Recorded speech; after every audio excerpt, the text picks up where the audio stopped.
It's a day where he has to run 400 meters. And how did his day begin?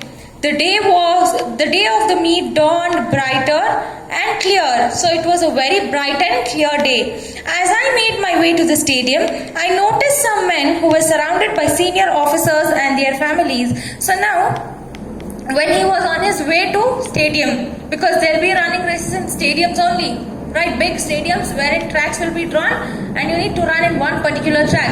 So Milkha Singh was on his way to the stadium and he found that there were few people who were surrounded by officers and with family. He was wondering who are these people and why are they with the security forces around them. Might be there's somebody great. Let's find out. He's in these thoughts. So finally, let's see what happened. The men wore vests with India written on them in bold letters. So now, the people who were surrounded by officers had worn sleeveless t-shirts on which it was written India in bold letters. When often we watch cricket matches and other which are in different forms, T20s, 50-50. IPL matches and all. So what is the very first thing if you have to find out which team this person is from, we look at their t-shirts, right? If it is RCB, it will be RCB. If not, KKR, something as such. So here also this Milkha Singh found that the men wore sleeveless t-shirts on which it was written India. So now he comes to a conclusion. Let's see what is that. They seem to have an air of power and prestige about them. This means they are somebody very important. They are important people of this meet today. I was very curious to know who they were. I was told later that they were athletes who had represented India in international sporting events. So now when he was very eager, he was becoming restless to find out who this person is.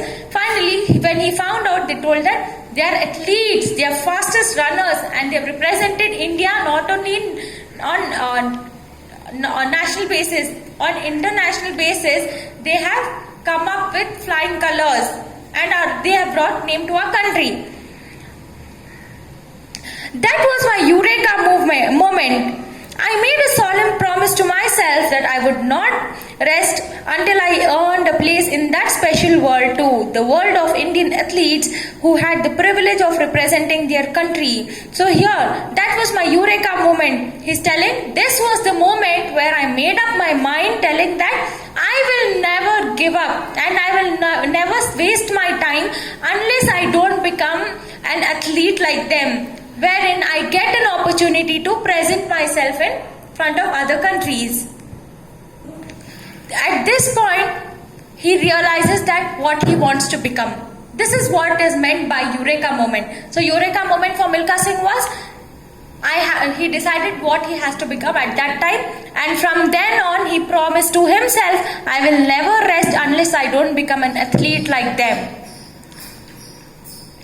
I wanted to wear blazers and vests with name of my country written on them. I resolved that I would make my country proud of me. So he's also telling that I too would like to wear blazers and vests, sleeveless shirts on which my country's name is written. That is, he also loves his country. He's telling that I am proud.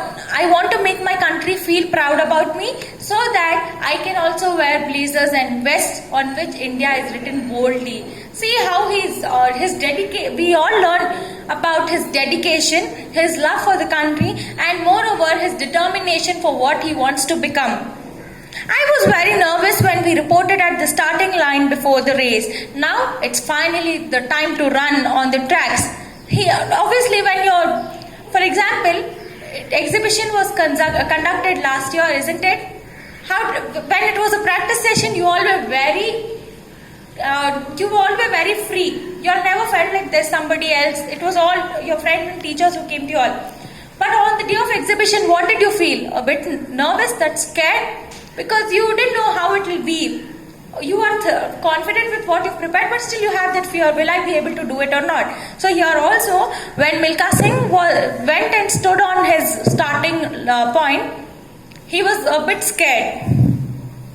This was the first time I was competing in such an event, and that too before thousands of spectators.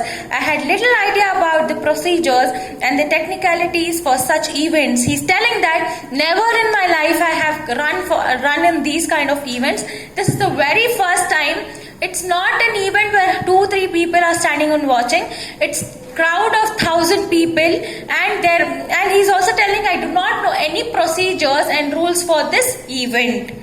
I came fourth in the race. I was disappointed but not disheartened. He's telling the race began, he ran, and he secured the fourth position. He's telling that he was disappointed, a bit upset, but he never felt bad. I had raced with star athletes, the national champion Sohan Singh of the Sikh regiment and Preetham Singh, who had represented India in events abroad. So he's telling that he didn't run with common people, he ran with star athletes in the sense who's already won in Olympics, and they've represented the country worldwide. That's representation of country in front of other nations. So who were those two star athletes? Let's see. It was Sohan Singh and Preetham Singh. When I returned from Hyderabad, it was back to work as usual. Parades, other military duties and examinations consumed my time. So now all races is over. He's gone back to his army school because he joined army school only. Here what all used to take place in army was parades, that is march past. Military duties. Yeah, when you join army, you get to know what are military duties. Like you'll learn to fire, you'll learn all those disciplinary acts, protection acts. Everything will be given to you. I mean, the training will be done so thoroughly, and examinations. These were the three major events in the army school, which took away most of Milkha Singh's time. But my desire to succeed as an athlete was as strong as ever. So he's telling that my desire, my aim to become an athlete is still stronger. I'll never give up. After a day of hard work, I would carry my dinner back to the barracks and hide the plate of food under my bed. While my colleagues relaxed in the evenings, I would be at the ground practicing. He's telling that when everybody would relax, when they would go to sleep, he would go to the ground and start practicing running race. I still did not know the techniques needed to run a 400-meter race, but I followed a rule of thumb. I would run one round at the highest speed possible, rest for a while, and then run another. He's telling that he's already mentioned he doesn't know the rules, rules of any athletic race. So he's telling that what I practiced for myself was when a 400 meters run has to be done, for the very first time, the first round has to be, we should run with the highest speed for the first round, then relax for some time, then go for the other one. This was the rule followed by Milkha Singh. I would complete 5 or 6 rounds and then return to my room to take a bath and have dinner. So every day he would practice in such a way, and finally he would go back to his school, to go back to his room, he would take bath and have dinner. This was my routine for many months, a secret activity that no one was aware of. So he's telling that he practiced this so secretly that nobody knew that he is going to become an athlete one day. One night he practiced the session so secretly that none of his friends nor his seniors knew about it. So this was the way he spent his time when others relaxed, and he was spending his time on the grounds. And he made his own rules also. He never followed anybody's rules because he was not aware about how a 400-meter race should be run.